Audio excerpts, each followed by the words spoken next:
Okay, hopefully it's working now. It was telling me live streaming was unavailable. I'm not sure why. Um, I was getting a little scared, honestly. But I think everything is working right now. Um, I hope so.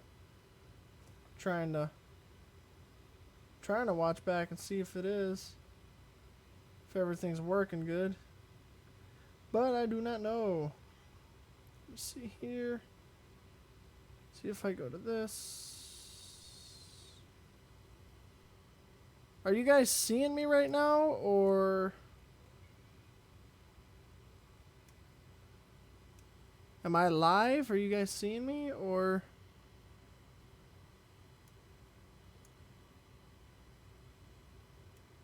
I hope I am. It's not coming up on my phone. I'm trying to watch it. Hmm. Let's see. I mean, it shows that I'm live.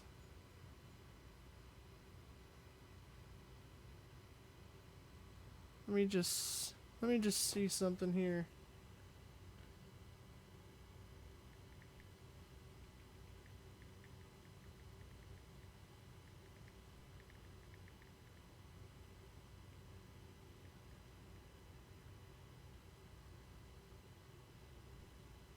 Oh, there we go. Now I seen it pull up. Huh. Okay. Interesting.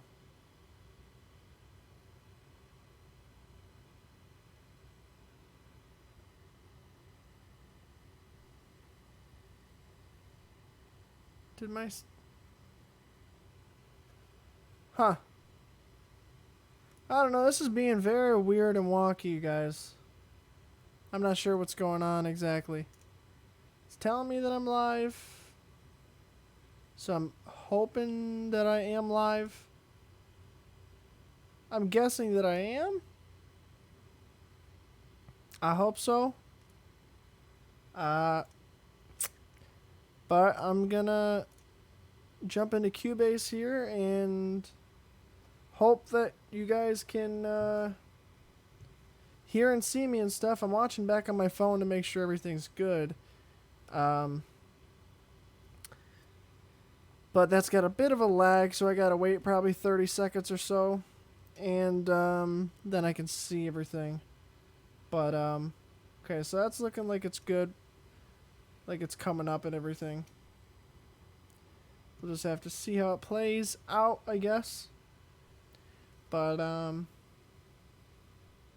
yeah, okay. Well, I guess I'll start off now. Welcome, you guys. Welcome to all who are watching, and to all those who are watching live, and then to all of those who are watching this down the road on playback. This is something new that I'm trying. I did it last week with my metal cover of Paranoid by Black Sabbath, and I basically just kind of did a simple breakdown of like the mix and what I did to record it and stuff like that. And so now I'm going to do a very similar thing with my Toy Story You've Got a Friend in Me cover by Randy Newman. And this one should be fun because this was a bit of a different song to do. Paranoid one was more of a metal, kind of an easy transfer, but this You've Got a Friend in Me was a little bit different. It's a very uplifting song. It's in a major key, and yeah, it was just interesting turning it into a metal thing. But I'm just waiting to see how many people are showing up. Hey, if you guys are in here, let me know. Shoot up in the chat so I know that you're here. And if for those of you that are here, if you could do me a huge favor and like this and share it on all of your social media, on Facebook and Twitter and all that stuff, just to get a bigger crowd over here, I'd really, really appreciate it. It would go a long way in helping the channel and getting more exposure and getting some more traffic this way to see what I'm doing. But yeah, so this should be fun. I'll probably stick around for about an hour or so, and I'll fit as much information as I can into that hour. And yeah, so I hope that you guys learn a little bit of something from this, or even if you don't learn any kind of music production information from me, you might learn something about me, I guess. Or, you're just here to hang out, which is always fun. I got my tea again, drinking my iced tea. Trying to cut back on pop. So yeah. You guys at some point I might have to turn off my camera and stuff once my girlfriend gets home from work. I'm not sure how much she wants to be on the live stream or anything, so I have to kind of play it by ear. But yeah, as far as I can tell from looking on my phone. Oh, there we go. Man, that's why. Okay, cool. Okay, thank you, the Coke. I was wondering why I wasn't getting a response to anything, and it was because I had my thing under top chat instead of live chat. So now I see your response. You said that you can hear me. Okay, that's good. That's what I wanted to. That's what I wanted to hear. No pun intended. But yeah, it says that there's 3 of you here. Right now. So let's see if we can try to pull some more people over here if possible. And then I can get started. Is this a good time for you guys? You'll have to let me know. I know it's a little bit earlier in the afternoon, but I don't know what time it is for some of you who aren't in the same time zone or part of the world that I am. So you have to let me know if this is a good time. I started this. Well, it was scheduled for 3:30 p.m. Eastern time.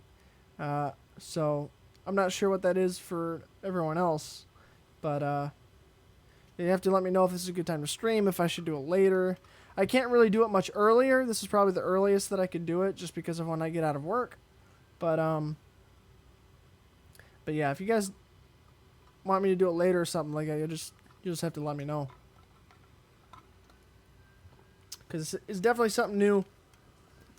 I asked you guys if this dissolving the mix thing. It's a little early. Okay.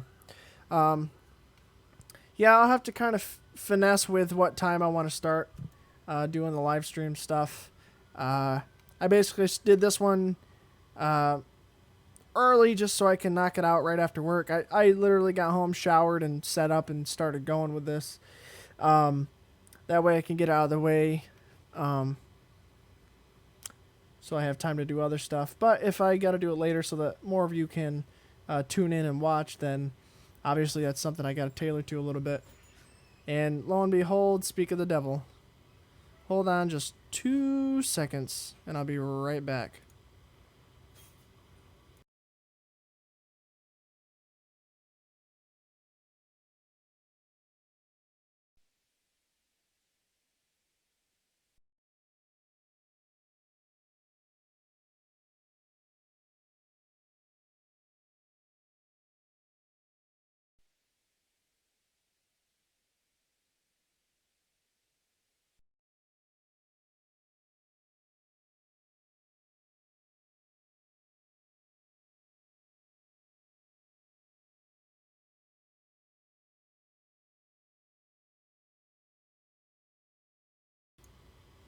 Okay. I am back.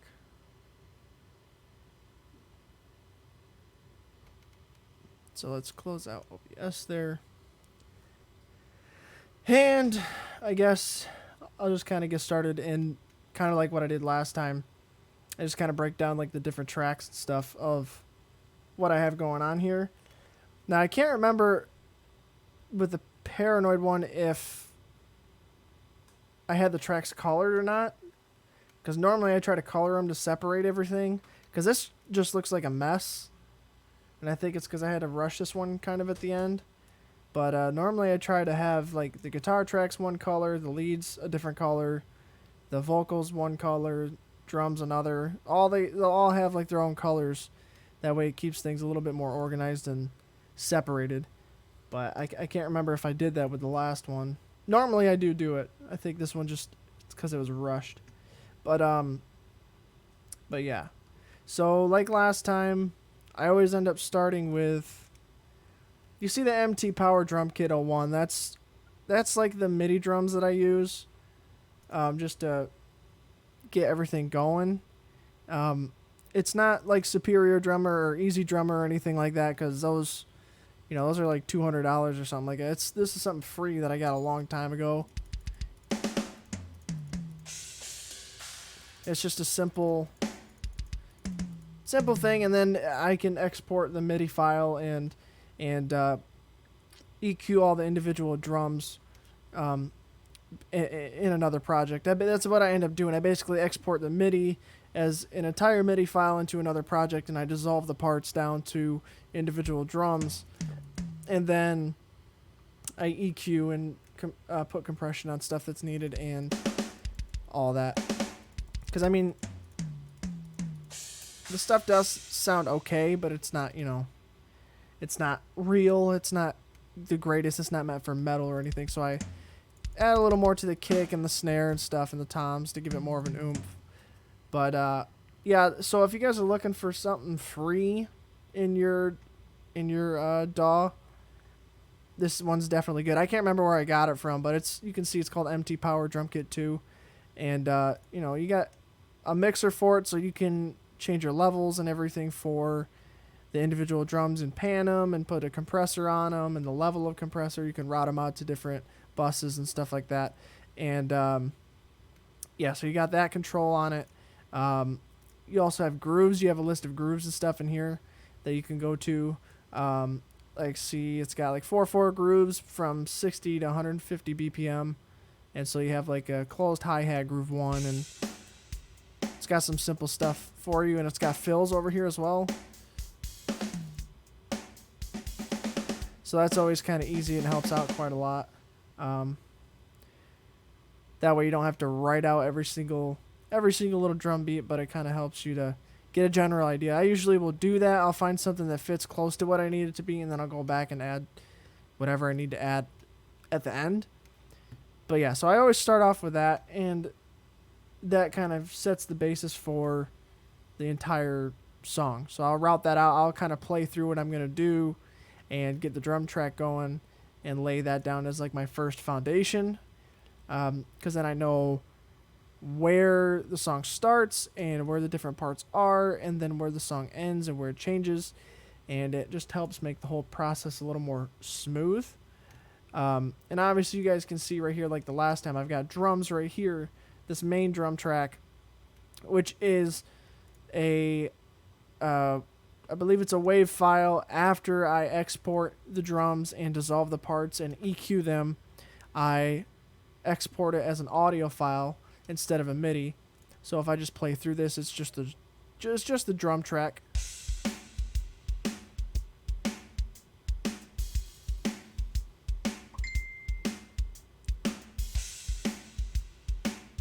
But you also notice, like, so here, I'll show you the difference. So I'll play through the MIDI and listen to what it sounds like.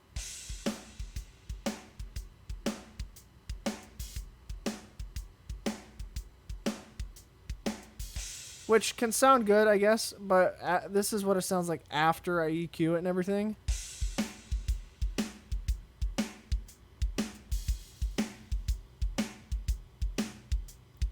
So it makes it a little more, I guess, metal, if that's what you want to call it.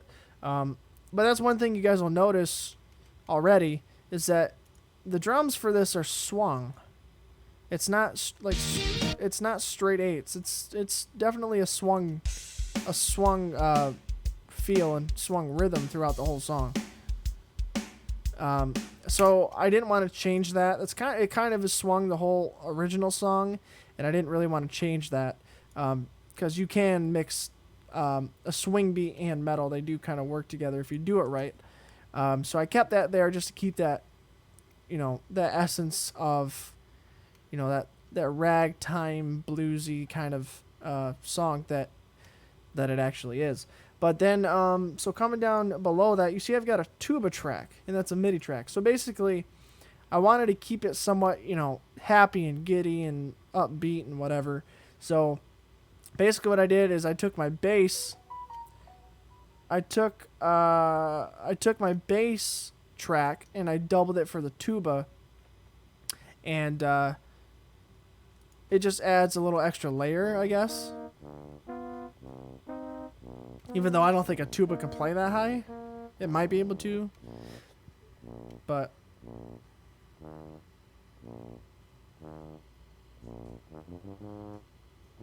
so I mean, it just adds a different layer to it, and it's the exact same thing as the bass track, like literally.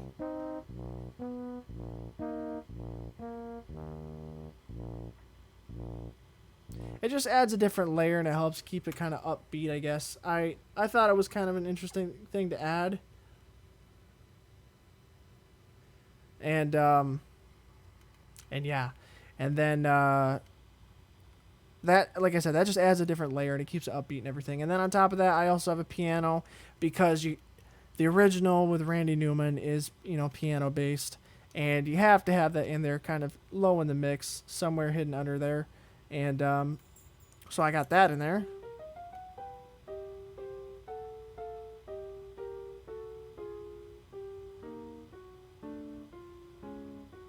So that's a super simple thing there in the mix as well. So I've got a tuba, the bass, the drums, and this is kind of the rhythm section, I guess.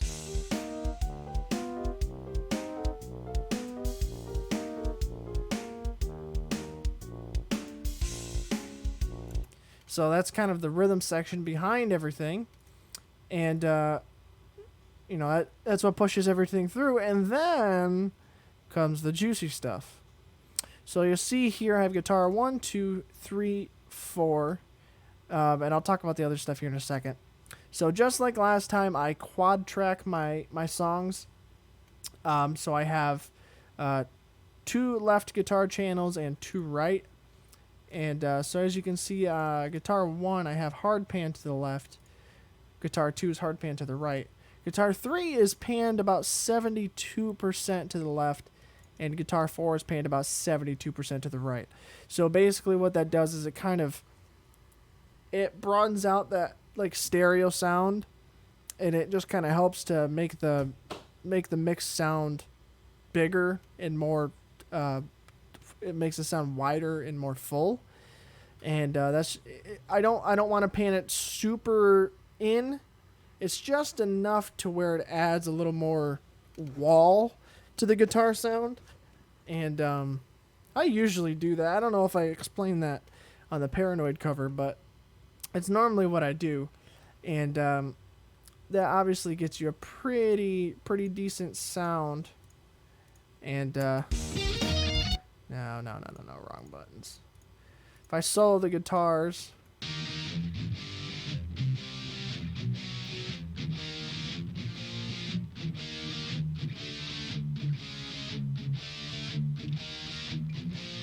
so you'll notice it just gives it a wide sound. I mean, if I only had, let's see, if I just did guitar 1 and 2, this is what it would sound like.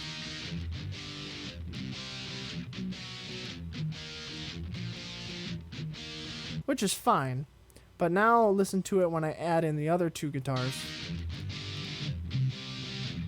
It fills it out, it makes it a little more smooth. Because, like last time, I have different tones for each guitar. So here's guitar 1.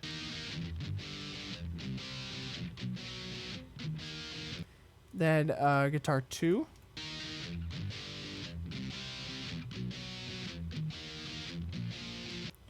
Guitar 3. See, that one's a little further, more on the low gain side. And then guitar 4, same thing.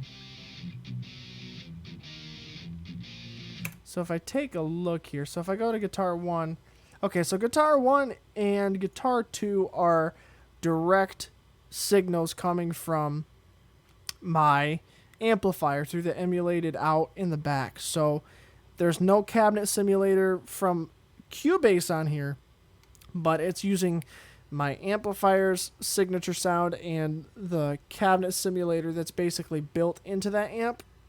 So that's basically just my amp alone for those first 2. And then for 3 and 4, I have some presets. Well, not presets, but these are the impulse responses, the IRs, cabinet impulse. I use Ignite's NAT IR, and I mean, it works really, really good. Yeah, it's a dual cab processor, so you can load up 2 cabinets at once, and it works really, really well.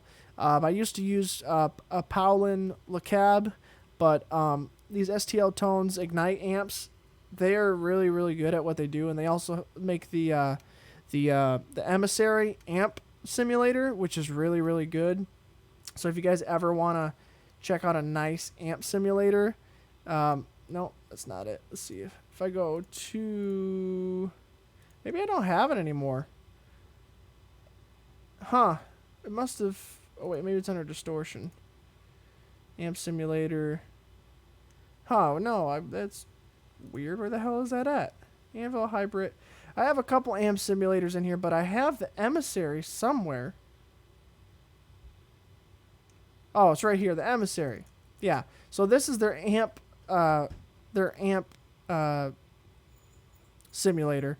And this, I mean, if you're looking for like a brutal metal tone or something, if you use this and also use the their impulse response loader, you'll have a hell of a tone if you don't have an amp or you need to record quietly. You basically will run this as an amp on the top, so you'd put that up on the top slot, and then the slot below, you would run the Ignite NAT IR and pick a cabinet impulse, whatever you want to do, and it'll act like you have an amplifier and a cabinet below it, and you can get some really cool sounds that way. But that can be a whole nother conversation for another video on at another time. But yes. So the guitars, that's basically. Let me see. Whoa. Let's undo this and undo that. So yeah, that's the guitars, the main guitars that I normally do.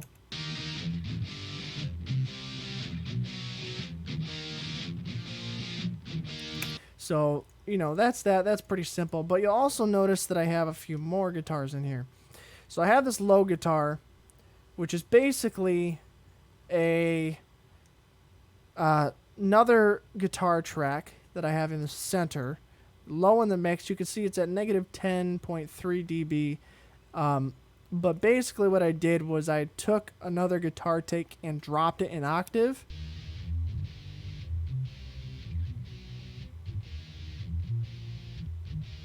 So basically it just adds a little more like aggression and boom to the guitars. It's something I've seen people do, and this is like the first time I've really tried using it, and I think it worked out okay. But I have it really low in the mix, so it's not anything that's going to present itself super loud. Here, you can hear, here's the guitars without it, and I'll add it in. Take it off. Add it. So it's not super noticeable, but it just adds that extra layer and that extra texture in there to the guitar sound. But yeah, so moving on to here, you can see I have the solo track, which is obviously for the solo. Simple as that. Inserts, I've got the cabinet simulator loaded up, and I've got some solo delay on there as well. I've got to add a eighth note delay, a little bit of feedback low in the mix, just enough to make it good for solo. And I've also got a compressor on there as well. Down here I have 2 tracks for the guitar melodies, which is the main, you know, this.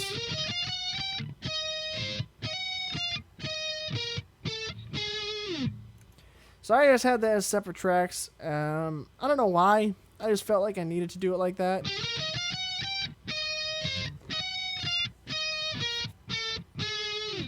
It was mainly because I didn't want to cut into the 4 main rhythm tracks or anything. So I basically kept it like that. And yeah, let me see if I can update. Let me see if I can do this. Okay, cool. So still going strong. All right.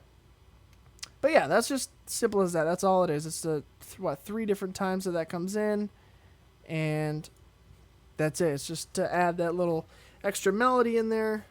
Um, I wanted to do some cool kind of harmonization with it, or like some power metal harmonization type stuff, but none of it sounded right, so I just basically doubled the higher part, and that's what ended up sounding the best. Now here's the weird thing that you're going to notice. I have a lot of guitar tracks in this cover. So right here you'll see I have an acoustic, two acoustic tracks. I have one pan to the left about 26% and one pan to the right about 26%. And again, that's just adding some, some kind of thickness and viscosity to like the stereo field. So everything has its own place, so everything kind of gels and fits together. But basically, these tracks I recorded with the microphone that I'm talking into at my AT2020 because it's a condenser microphone, and recording acoustic guitars like direct isn't as good. So I just sat here and played and set the mic up at a couple different spots and got this.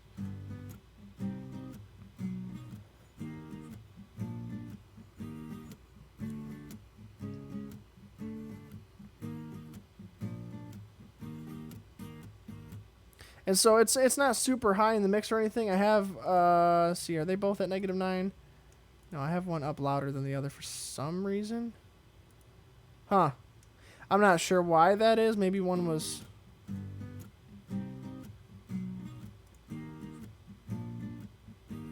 I don't remember why I did that. Maybe that was an accident, but who knows. But yeah, so there's just two acoustic tracks that go all the way through most of the song, and it just adds a little extra flavor and extra texture to the song, But then again, like I was saying earlier with the piano and the tuba and stuff, I wanted to keep the characteristics of that ragtimey, bluesy, upbeat, uplifting kind of song. So having that acoustic guitar in there helps add that layer of, that mood. Obviously, it's lower in the mix compared to everything else, but it's there. And it just adds a whole new texture, dimension, flavor, level, whatever you want to call it, to the entire song. And, it just fits and it gels. Now, moving on to what took up most of the time on the stream for the Paranoid cover is the vocals. So for this, I tried something a tad bit different, I guess. I tried something a tad bit different, but it's nothing drastic to what I've done before. I think on the Paranoid cover I had 4 vocals or so, 2 main vocals and 2 kind of octave vocals, I believe. This one I did something a little bit different. So the vocal 1 and the vocal 2 I have as like the main vocals, and those are the main lines. You've got a friend in me. You've got a friend in me. When the road looks rough ahead and you're miles and miles from your nice warm bed, you just remember what your old pal said. Boy, you've got a friend in me. Yeah, you've got a friend in me. So those are like those 2 tracks are like the main vocals, and I think I both have them down the center. Yeah, they're both in the center. I probably should have panned them out just a little bit maybe, but just maybe by like 5%, 6%, maybe 10%, just to give it a wider stereo field. But then when it comes to the backups, I have 3 backups, I guess. Where's my third one? Oh, okay, I remember now. Okay, so really there's 2 backups. Backup 3 comes in for something small a little bit later. So these backup tracks are not the straight vocal lines Let me see. I got the chat pulled up. The Coke. I didn't know James Hetfield sang on this. Yeah. Yeah. I know. It was really tough booking him and everything, but, he owed me a favor from a long time ago. And, so. You've got a friend in me. So he said he would do it. It was on the down low. Rough ahead. He didn't let anybody else know because he didn't want to hurt Kirk's feelings or anything, or Rob's or Lars. But, I had him come over and he did a couple tracks and stuff, Should have had him play guitar on it too, but, he had things to do, being who he is, But, yeah. But anyway, moving on to the backup stuff. It's not all the same take as the main two vocals. So these are basically, well, they're backups. So I'm emphasizing specific words. So instead of doing octaves of the same vocal line and having them low in the mix and stuff just to add layers of sound, I basically emphasize certain words. You've got a friend in me. You've got a friend in me. So you can hear they're a little more rough. You've got a friend in me. You've got a friend in me. And they're very, very low. Rough ahead. So you can hear like that right there on Rough Ahead. So you'll hear, let's see. Let's play all the vocals together. You'll hear, I'll emphasize specific words. When the road looks rough ahead. So you could hear there on Rough Ahead, that's where they kind of chime in. Rough ahead. Because without them, this is what it sounds like. Rough ahead. But then you add in the backups. Rough ahead in your mind. Just adds that extra little bit of like power and aggression to it. I don't know, it was just something new I wanted to try, and I think it worked out pretty well. And so like even down here, warm bed. Like nice warm bed. See, because look, I just say rough ahead with nothing, and then nice warm bed. Old pal said so you can see even there, I was trying to add some kind of rhythmic flavor. You've friend me. So yeah, so it just adds a little bit of extra flair, but I also was trying to make them a little rougher than the main ones, just to add a little bit more. Nice warm bed. Old pal said, you've friend me. You've friend me. But like I said, this was something different I wanted to try. Because it was a technique that I saw someone else do. Let's see, the Coke. My dad knew a guy who's claimed he played on the And Justice for All tour. He also played with the Misfits when they broke up. Makes sense. I mean, hey, if that's true, then that's actually pretty cool. If that's true, yeah, that would definitely be pretty cool. Especially for And Justice for All. They toured on that for God knows how long. But yeah, so then down here I'm doing the same thing. You've got a friend in me. I've got these harsher vocals. You've got a friend in me. Underneath. You've got a friend in me. Yep. You've got troubles. Anything would do for you. See, like even there, that was, if you heard that on its own, you'd be like, what the hell is he even saying? Anything would do for you. And it just adds that rhythmic, kind of almost like drums, doom, doom, doom, emphasizing certain spots. There isn't anything I wouldn't do for you. But it just adds, again, it adds texture, and I'm going to say that a lot because that's what most most of the time when you're layering tracks like this, that's what you're trying to do. It's kind of get a bigger sound and add these different frequencies in there, and just to get it to sound unique and different. Let me see here. No, that's not true at all. Darn.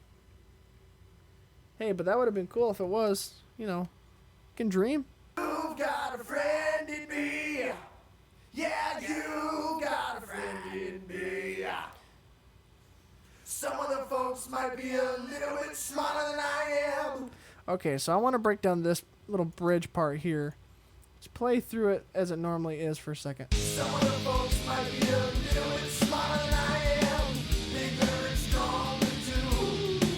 Maybe, but none of them will ever love you the way I do. It's me and you, boy.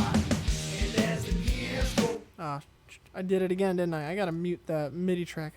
Did you hear that chorus effect that came from that fill? Listen, if I got the actual audio drums and the MIDIs on, you get this chorusy thing. Ready? Yeah, it was a little weird, so let me mute that. There we go. Yeah, this bridge part was fun. And you'll notice, I'll say one thing with the drums.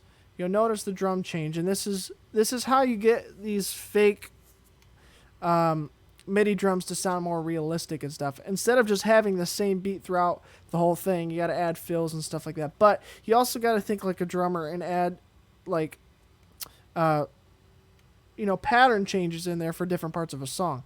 So like here, when it's still with the chorus, this is what the drum's playing. So I add that fill there, and then it immediately changes when it goes to that bridge. And just listen. So this is more the main verse, fill. Now you got a ride going. It's a little more open. And the reason I did the ride and stuff is just because this is kind of a bigger, more soaring part of the song. You're kind of up in the air. And so that ride kind of brings everything up. And then once it ends and you're back here,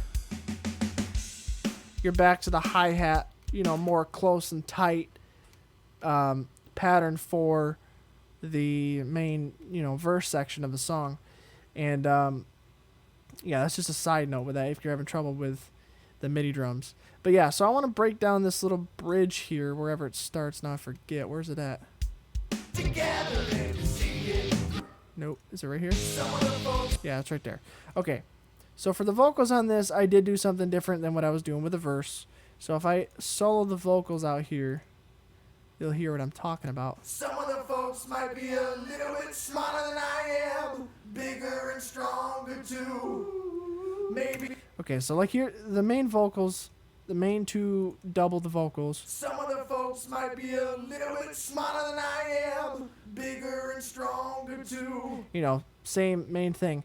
But then if we look at the backups, I think one of them... Some of the folks might be a little bit stronger than I am.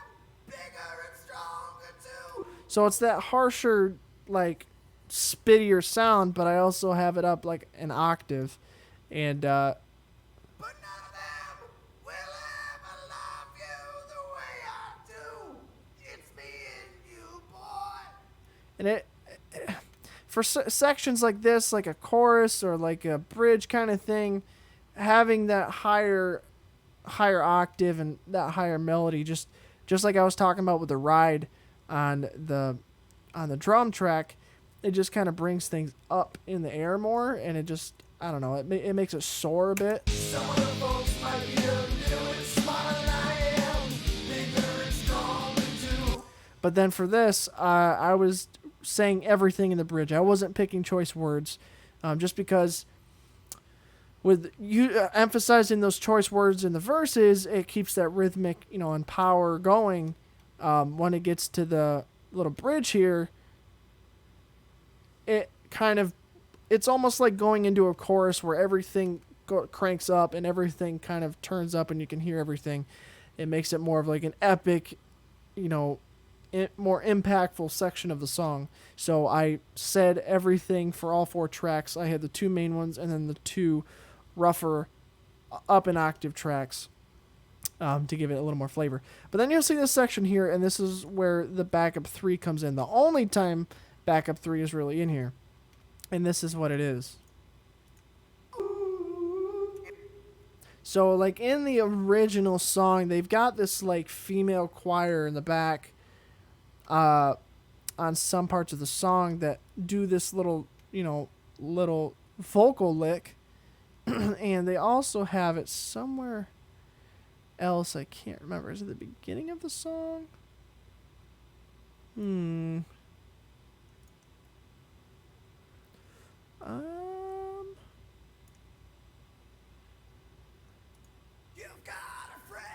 Maybe not.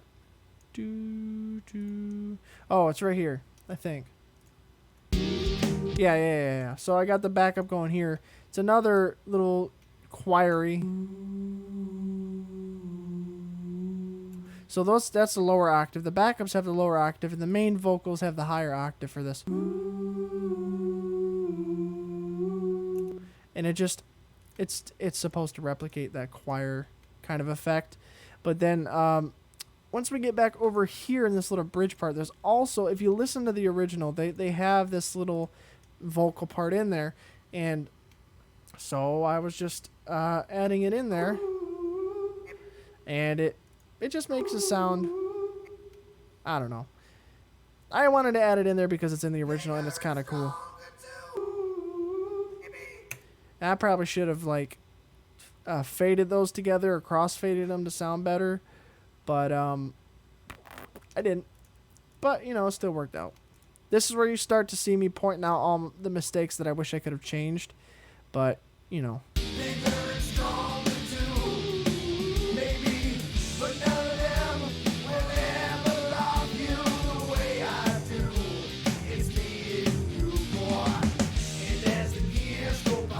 Man, did I do it again and I left that on? Oh, it's probably because I'm hitting this up here.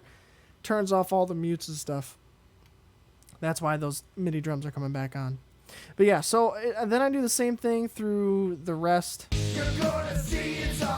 Oh, this part. I like this part. So, let me bring out the vocals here and show you what I'm talking about. So, this is our Destiny part, where it's kind of a breakdown. You're gonna see it's our destiny. I like that part for whatever reason. I don't know what it is, but you're gonna see it's our destiny. It just feels kind of heavy. 2, 3, 1, 2. Okay. So for the main vocals on that part, you're gonna see it's our destiny. Just a normal, you know, singing the part, and then the backups. You're gonna see it's our destiny. They're kind of almost harmonizing, but the lower, harsher vocals. You're gonna see it's our destiny. So it adds a little harmonic value to it, and that lower kind of heavier. You're gonna see it's our destiny. You got a friend in me. Yeah, you got a friend in me. Yeah, and then I get to this part, and basically to end it out for the main part of the song, I hold out this long note at the end of the song with just the 2 main vocals, and you got a friend in me.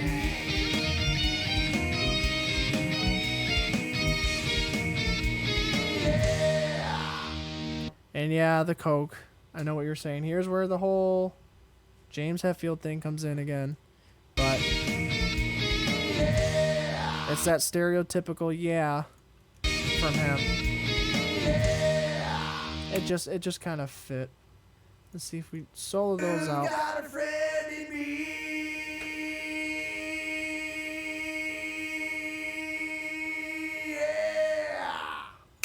Yeah, so those are just basically doubled out, just like normal.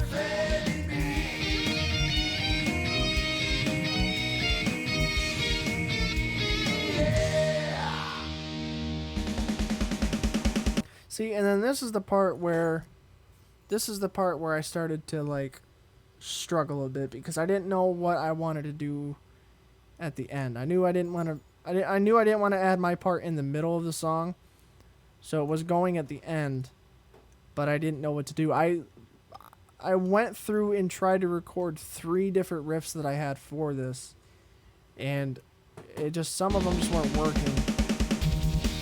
But and even this one I wasn't necessarily 100% happy with, but I think out of all of them, I think it fits better.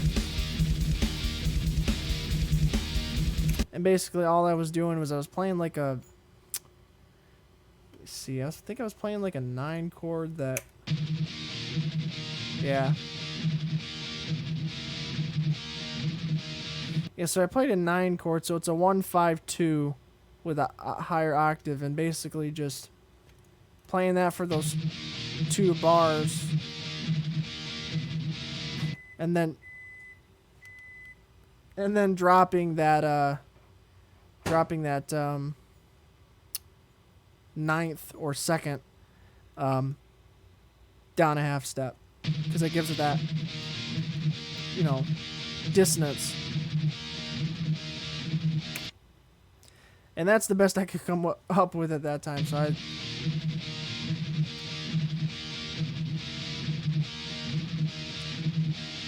I think it's kind of cool though, like the rhythm and stuff with the drums, and so I think it worked out okay. And that's what I end up soloing over. And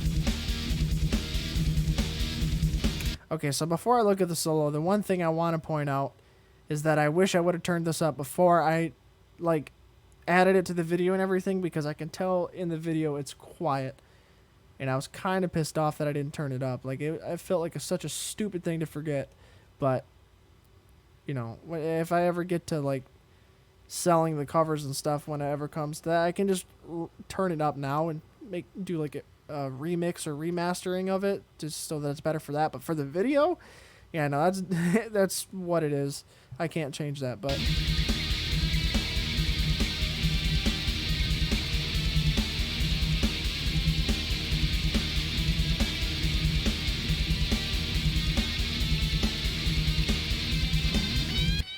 And so for this, I kept the solo kind of simple, but I wanted to fit this like atmospheric thing that I posed.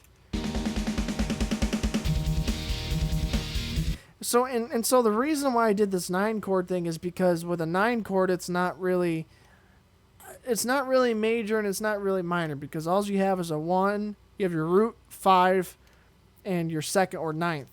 And that doesn't have a defining melodic tone that tells whether it's major or minor. So, well, up until I drop it, until I drop that ninth down a half step, it doesn't have a major or minor tonality. When I drop it down, it turns it into kind of a, so it's like a minor second, or so it'd be like a Phrygian or like Locrian kind of thing, or Locrian, however you want to say it.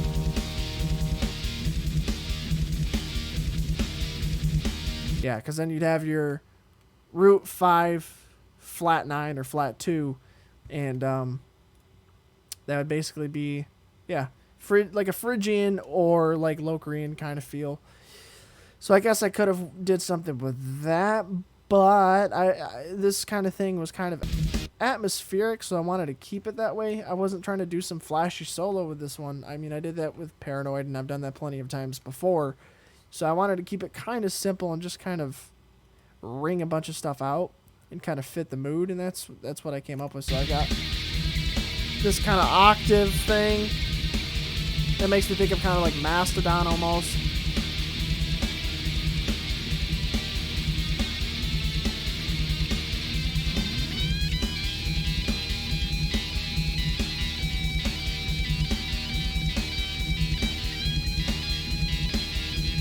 And so this part was kind of cool. This little bendy thing I'm doing.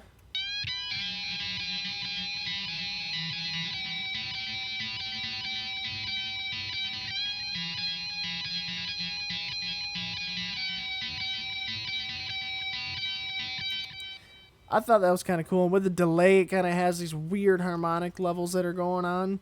But I'm basically just bending up and playing, bending and playing with my pinky and hitting that and then dropping the bend like a half step just to kind of fit with the little half step drop in the main rhythm guitar part.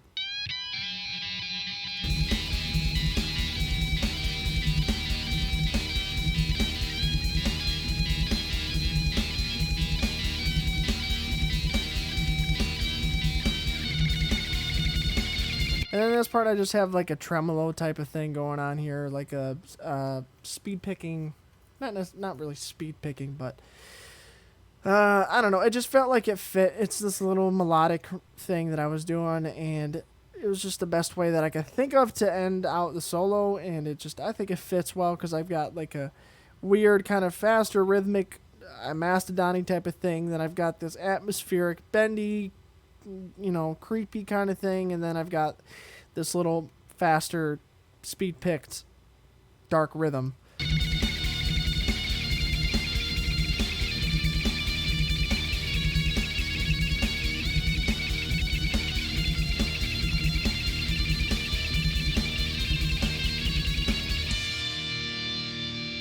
Okay, and then to end it, what I basically did, I think I was just playing that 9 chord again, and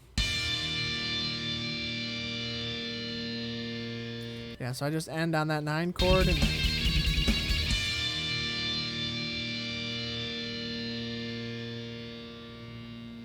let it all drone out.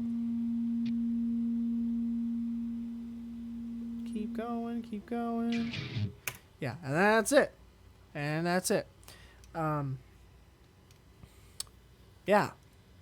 And the reason, if you're wondering why I chose to do this 9 chord type of thing, so the reason why I did that is because, so this is like an E flat. The key of the song is E flat major. And if I wanted to do something dark, I guess I could have changed it from E flat major to E flat minor, and having those little bit of tonality changes would kind of, I guess, make it a darker thing and give a contrast, but I felt like that was too easy. And so by doing the 9 chord thing, there's no way to know, hey, this is major, or hey, this is minor. It's kind of in between, and it helps keep that atmospheric kind of feel going. And by doing that, you can make it dark. So like with the different notes that I was playing in the solo, it kind of emphasizes that darker side of the whole feel of that part of the song. So it is still an E flat root, but I just changed it enough to make it darker and more atmospheric. Because otherwise, if I would try to solo over the main chord progression of the song itself, it would be major. And if I did if it was E flat major, I guess I could play the relative minor of that, which would be, C minor or something. But if I soloed in C minor and the song's in E major, I'd be playing the same notes. Those two scales have the same notes, and I guess that may have worked. But the chord progression is very uplifty and bluesy, and it's got a lot of 7 chords in it and stuff. And I guess I could have done something clever with that if I really wanted to, but I just didn't want to go that far. I guess it would have been too weird. And a lot of times I don't think about this stuff too much. I just kind of go with what feels right in terms of the riffing and stuff. And obviously I'll do trial and error a little bit. Like I was talking about the end of the song where I add my own part. I didn't know what I was going to do, and I tried a couple things and completely abandoned a couple of them to end up with what I have. But that's just kind of part of my process. I don't try to think these out too much. I have the in-between of this is what I feel like I should do, and, well, let's think about it a little bit and make it kind of cool. So it sounds good to people who don't really care about the music theory type of stuff, but then for those who do, they can kind of notice those things and go, oh, hey, that's kind of cool. because I'm that kind of person. But yeah, that's like the whole gist of the entire song, and that's pretty much it. And like I usually do, I've got a group track down here for the guitars and a group track for the vocals, so that it makes mixing and stuff easier. And that's pretty much it. Oh, I can pull up the mix console here, so you guys can see all the faders for all the tracks and everything that I was doing. So as you can see, there's a lot of tracks in this song, so there's a lot of faders here. And wow, that's weird, huh? I can't remember why I have some of these the way that I do, but it's just what I was doing when I was mixing to what that made it sound right. So yeah, here I'll start playing the song so you can see the faders.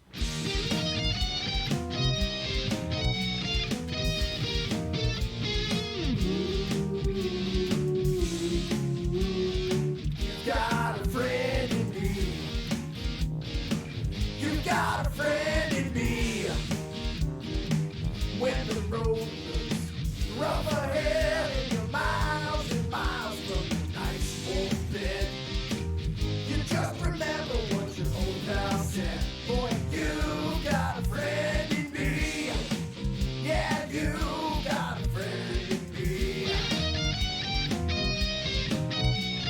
Skip ahead a little bit here.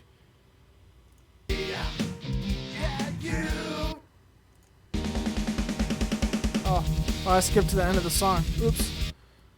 But I've got to. There isn't anything I wouldn't do for you. We stick together and see it through. 'Cause you got a friend in me. Yeah, you got a friend in me.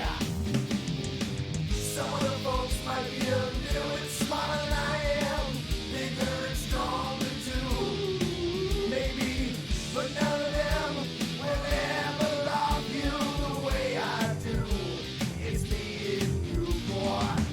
And as the years go by, our friendship will never die. You're gonna see it's our destiny. And yeah, so I know I'm cutting and jumping around, so if you want to hear the whole thing in its entirety, I probably already do have a link for it down in the description, so you just go click that and you can go watch it, listen to it, whatever. I'm not gonna play through the whole thing on here; that'd be kind of pointless.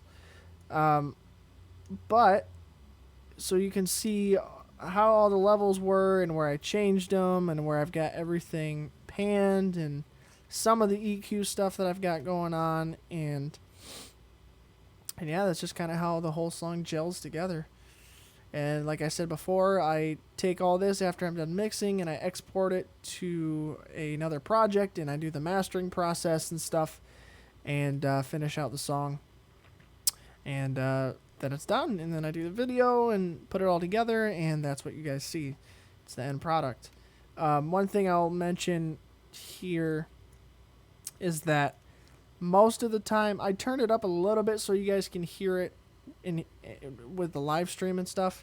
But usually I turn my main stereo out, that fader way down to like, so that it's peaking at like minus 10, between minus 10 and minus 6 dB, so that it has some headroom for when I master it. That way it doesn't clip and peak out and get all funky and weird.